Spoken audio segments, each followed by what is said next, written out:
हो. ते बघितलं तुमचं. हो. एक तुम्ही सतीश भाऊंना पण द्या ना. चालतंय. त्यांनी सांगितलं कारण त्यांना माझ्याकडे यायला. एक मिनिट.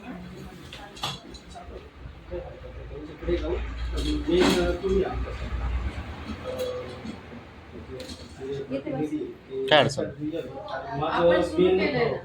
मुरुमाचं आता टेंडर झालेलं आहे, तर मुरुमाचं टेंडर झाल्यानंतर लगेच त्यांना वर्क ऑर्डर देऊन हे जे मेन आहेत पहिले ते पहिले करून घेणार. नक्कीच आता सगळ्यात मेन जो आहे ना, आपण बालाजी मंदिराकडनं भाऊनगर मध्ये जातो तर तिथं उतार आहे आणि साईडलाच एक म्हणजे कॅनल आलेला आहे पालखेडचा.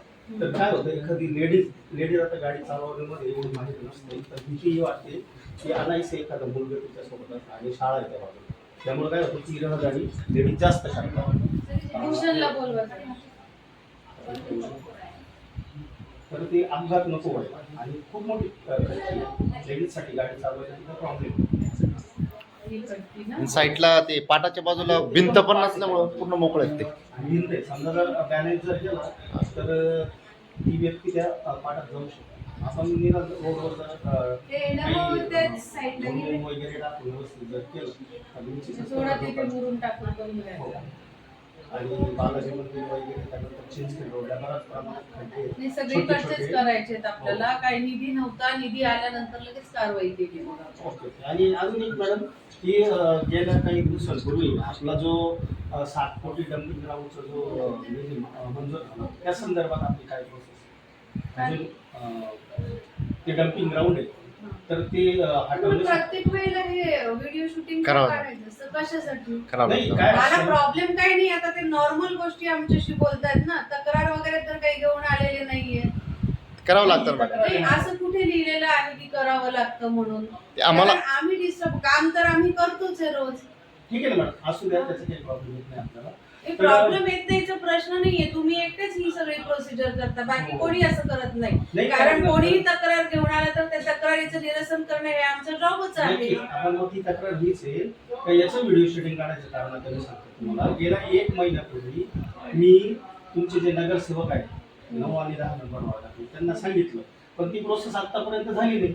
आता जसं तुम्ही मला बोलले की भाऊंना नगरसेवकांना काय सांगितलं हे मला नाही माहिती, तुम्ही आता सांगताय. मग मी पहिले काय सांगितलं, मी तुमच्याकडे कधी येतो, जी अंतिम वेळ असते त्यावेळेस मी तुमच्याकडे येतो. कारण जे सूत्र हलणारे ते एक सरकारी अधिकारी हलवतो आणि हे मला चांगलं माहिती आहे. आता मी 1 महिना झाला त्यांनी मला फक्त सांगितलं निधी येतोय, हे होतंय ते. आज तुम्ही मला खड्ड्याच्या संदर्भात मी तुम्हाला सांगितलं ना की आमच्याकडे निधी नव्हता, निधी आला, आम्ही लगेचच त्याचा ठराव करून प्रोसिजर करून घेतली. आता ती प्रोसिजर झाली की खड्डे बुजवण्याचं काम लगेचच. हे तुम्ही मला माझं समाधान केलं ना.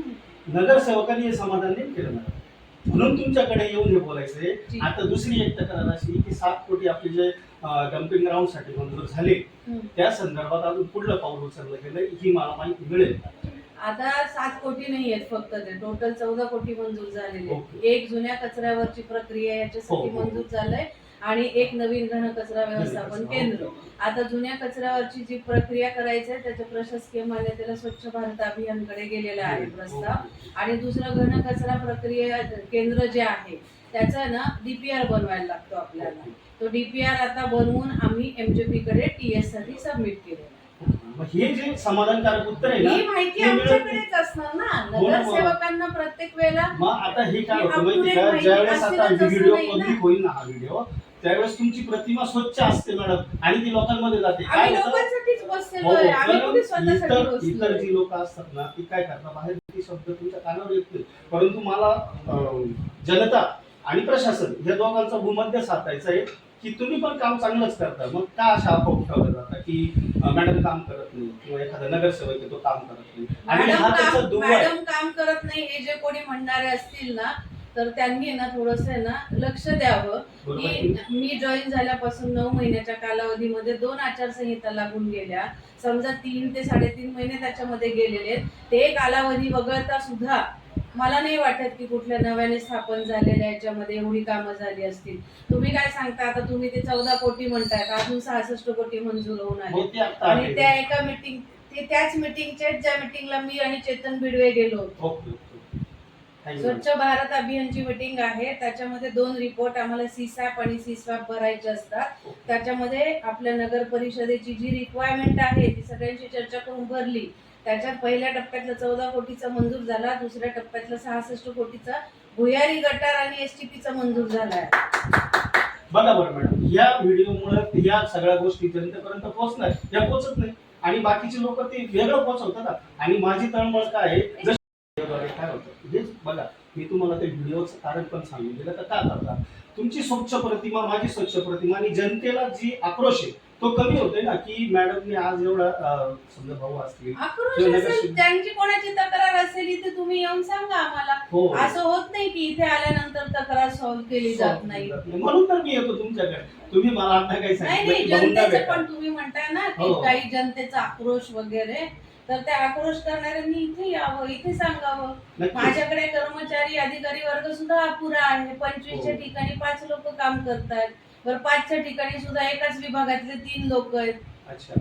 अशी कंडिशन असताना सुद्धा SIR आहे, नंतर परत जनगणना आहे, वैयक्तिक इथला आपलं सगळं नगर परिषदेचं काम आहे. एवढ्या सगळ्या गोष्टी होऊन जर मुख्याधिकारी, हा काही देव नाही. नाही, मुख्याधिकाऱ्याला सुद्धा एकच ब्रेन आहे, हो. हात सुद्धा 2च आहेत. बरोबर. हा, तेवढं जेवढं होऊ शकतं तेवढं माणूस करतो काम. नक्कीच, नक्कीच. आणि बघा, भेटून मला खूप आनंद झाला आणि माझ्या शंकांचं निरसन पण होऊन गेलं. दुसरी गोष्ट अशी, ते मॅडम माझी एक इच्छा होती प्रामाणिक, की काय होतं, आतमध्ये आल्यानंतर बऱ्याच वेळेस कर्मचारी आणि नागरिक याच्यामध्ये फरक लक्षात येते. तर तात्पुरतं जर आय कार्ड दिलं तुम्ही, आहेत, आय कार्ड दिलेले आहेत, दिलेले तर मग दिलेले. एक आदेश काढा किंवा ते वापरा. आय कार्ड दिलेले आहेत, सांगते त्यांना ते घातले जे आले ना पाहिजे. तर लगेच. युनिफॉर्म पण दिलेत सगळ्यांना. हो, आता युनिफॉर्म पण दिलेले आहेत.